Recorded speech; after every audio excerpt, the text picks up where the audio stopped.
Hello दोस्तों। आज के इस वीडियो में हम लोग 10वीं कक्षा की हिंदी चैप्टर 10 जिसका नाम है अक्षर ज्ञान और अक्षर ज्ञान के लेखक हैं अनामिका। आप सभी को बता दें कि जो अनामिका थी वो हमारे बिहार के मुजफ्फरपुर से बिलोंग करती थी। ठीक,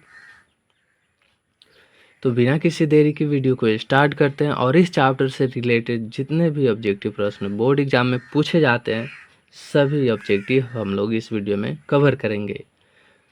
और आपको बता दें कि जितने भी बोर्ड एग्जाम में पूछा गया प्रश्न है, जैसे यहाँ पर 2023 फिर यहाँ 2022 में, ये सभी बोर्ड एग्जाम में पूछा गया प्रश्न है। तो बिना किसी देरी की वीडियो को स्टार्ट करते हैं। फर्स्ट क्वेश्चन है, अक्षर ज्ञान शीर्षक कविता में कवित्री ने अण का क्या मतलब बताया है। तो इसका मतलब जो कवित्री थी अनामिका वो बताई है कि माँ की गोद में बैठा बेटा। इसका राइट आंसर हो जाएगा ऑप्शन डी। अगला प्रश्न है, पंक्ति से उतर जाता है उसका ख किस कविता की पंक्ति है। तो ये है अक्षर ज्ञान। अगला प्रश्न है, अक्षर ज्ञान शीर्षक कविता कहाँ से ली गई है। और ये अक्षर ज्ञान जो है वो लिया गया है कवि ने कहाँ। बीजाक्षर शीर्षक काव्य संकलन किसकी कृति है। तो ये है अनामिका की। गलत पत्ते की चिट्ठी किस विद्या की कृति है। तो ये जो विद्या है वो है काव्य संकलन।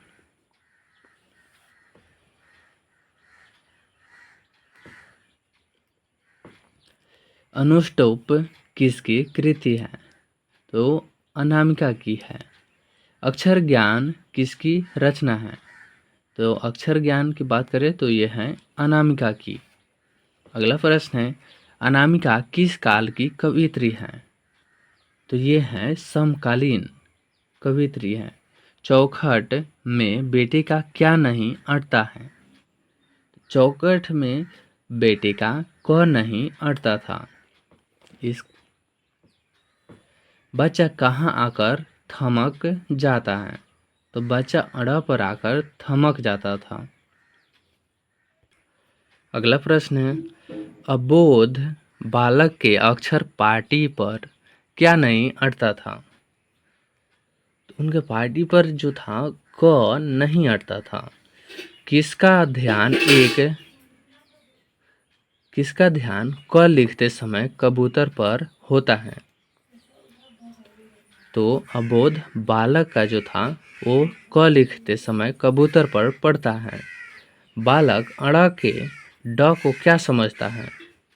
वो समझते हैं माँ। अगला प्रश्न है, कविता अक्षर ज्ञान में अड़ को क्या कहा गया है। तो इसमें कहा गया है कि माँ बेटा। खालिस जिसको कहते हैं खारा या शुद्ध। खालिस बेचैनी किसकी है। तो खालिस बेचैनी बेटे की है। कविता में घ से किसका बोध कराया गया है। तो घ से बोध कराया गया था घड़ा को। ठीक, उसके बाद है, कवित्री अनामिका ने इनमें से किसका संपादन किया है। संपादन किए थे कहती हैं औरतें। कवित्री अनामिका की आलोचनात्मक लेखन है। आलोचनात्मक लेखन की बात करें तो स्त्रीत्व का मानचित्र है, वहीं आलोचनात्मक है। अगला प्रश्न है, कवित्री अनामिका को किस सम्मान से सम्मानित किया गया है।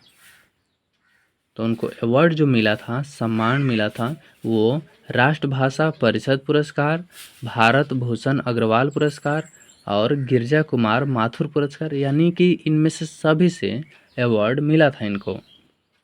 अगला प्रश्न है, कवित्री द्वारा अंग्रेजी में लिखी गई आलोचनात्मक लेखन कौन कौन है। ठीक, तो ये है पोस्ट एलियट पोएट्री। सिर्फ यही आलोचनात्मक लेखन है, पोस्ट एलियट पोएट्री। विफलता पर छलक पड़ते हैं क्या। विफलता जब होती है तो आंसू छलक पड़ते हैं। सृष्टि का विकास कथा का प्रथमाक्षर क्या है? जो सृष्टि की विकास होती है कथा का प्रथम अक्षर क्या है? तो वो होता है विफलता पर छलके आंसू। अनामिका का जन्म कब हुआ था? अनामिका की जन्म की बात करें तो वो हुआ था 17 अगस्त 1961 को। अनामिका का जन्म कहाँ हुआ? तो उनका जन्म मुजफ्फरपुर बिहार में हुआ था।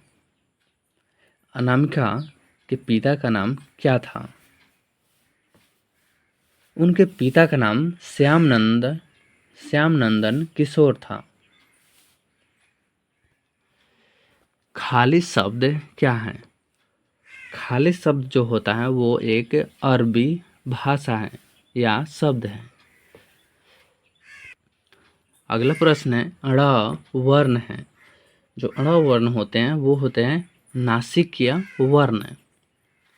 हिंदी किस लिपि में लिखा जाता है? तो हिंदी लिखा जाता है देवनागरी लिपि में। कविता में बच्चों को ख से क्या याद आ रहा था? तो ख से याद आ रहा था खरगोश। कौन सा वर्ण माँ के गोद में बैठा हुआ प्रतीक होता है? तो यह होता था ड़।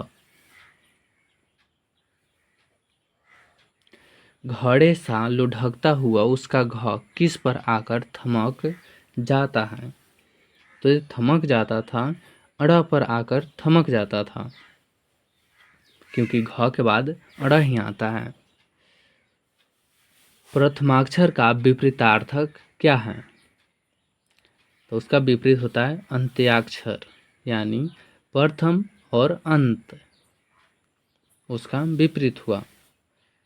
अगला प्रश्न है अक्षर ज्ञान कविता में पंक्ति से क्या उतर जाता है? तो उतर जाता था ख। अक्षर ज्ञान में किस मनोविज्ञान का आधार लिया गया है?